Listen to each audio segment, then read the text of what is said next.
Assalamualaikum warahmatullahi wabarakatuh.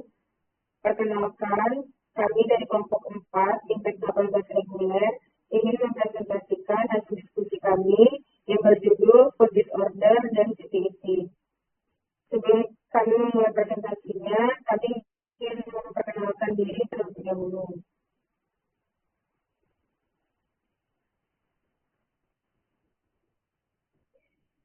Yang pertama ada Astrid Bungalestari, Davina Anissa, Bella Deci Mutiaranita, Raisa Salsabila, Valentin Sarakaku, Taufik Akbar, Nanda Mawada, Melita Nasna Mulia.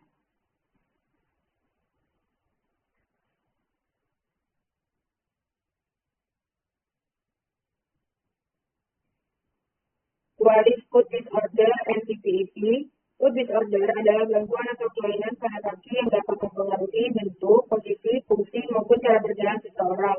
Food disorder bisa terjadi karena kelainan bawaan, cedera, gangguan saraf, atau penyakit tertentu. Contoh dari food disorder adalah Pescanus, Pestapus, Halus valgus, drop food, dan CTIP atau club food. Sedangkan CTIP atau congenital thyroid equinovarus adalah salah satu jenis food disorder bawaan lahir yang menyebabkan posisi kaki yang normal. Next.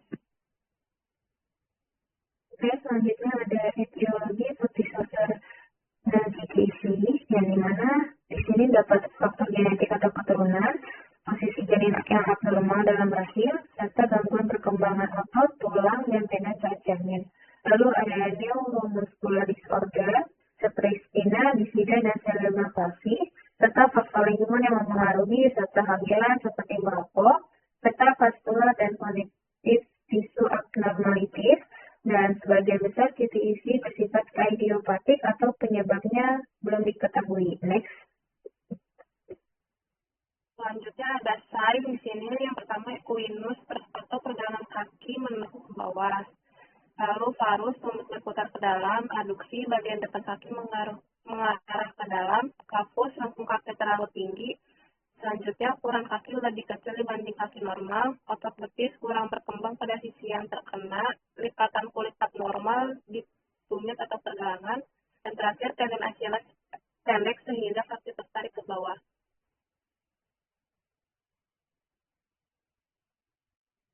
Next.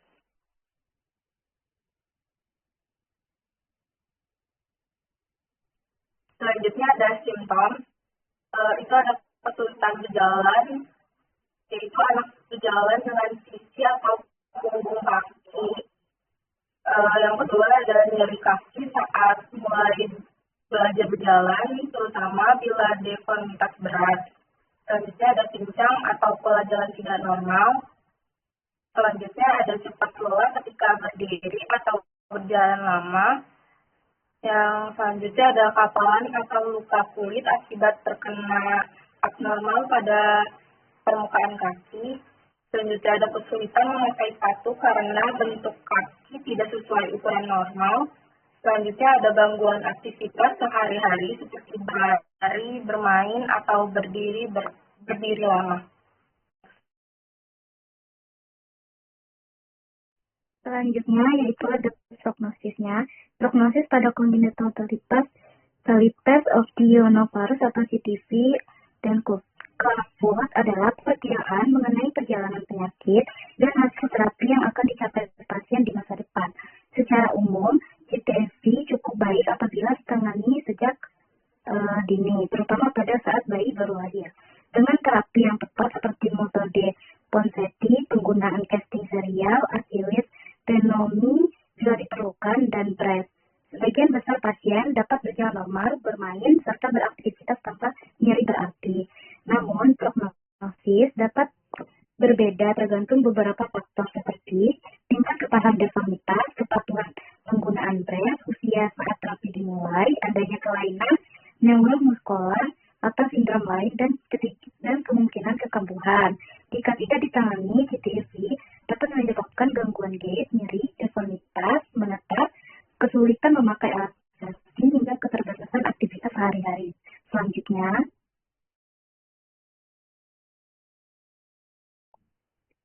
prognosis jangka panjang. Pada sebagian besar pasien, hasil jangka panjang congenital talipes equinovarus atau CTIP umumnya cukup baik apabila diterapi dengan Terapi dilakukan secara konsisten dan disertai pemantauan rutin.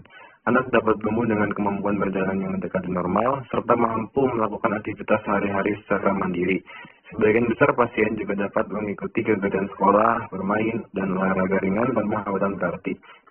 Meskipun demikian, pada beberapa kasus masih dapat ditemukan gangguan ringan seperti gangguan sendi, ukuran kaki yang lebih kecil dibanding sisi normal, kelemahan otot atau keterbatasan range of motion, risiko kekambuhan atau relapse juga dapat terjadi terutama pada masa pertumbuhan anak.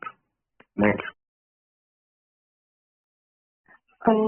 Untuk treatment yang dapat dilakukan, yang pertama ada metode konseptif sebagai terapi utama non-operatif. Metode konseptif merupakan terapi utama pada CTEV yang dilakukan dengan manipulasi kaki secara bertahap dan koreksi deformitas tanpa operasi. Metode ini bertujuan memperbaiki posisi kaki agar mendekati normal. Yang kedua, serial fasting menggunakan long leg cast secara berkala.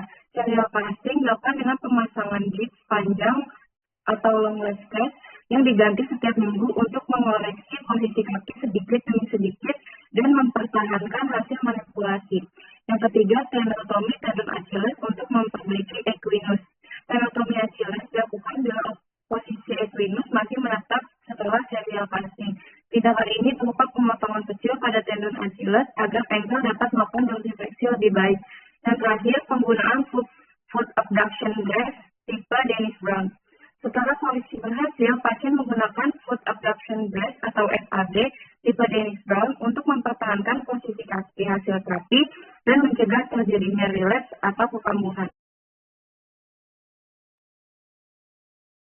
Oke, yang selanjutnya ada metode PENS berupa terapi fisik dan manipulasi harian, yang dimana dilakukan dengan manipulasi stimulasi otot, stretching, dan pemanasan stretching untuk membantu memperbaiki deformitas kaki secara bertahap.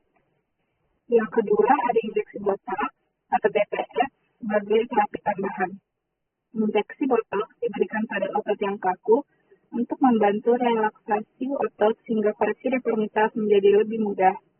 Yang terakhir ada operasi costemodial delay atau PMR pada kasus berat. Operasi PMR dilakukan pada kasus CTEV berat atau gagal dikoreksi dengan terapi non-operatif untuk melepaskan jaringan lunak yang kaku dan memperbaiki posisi kaki. Baik, sekian presentasi yang dapat kami sampaikan. Mohon maaf jika ada kekurangan.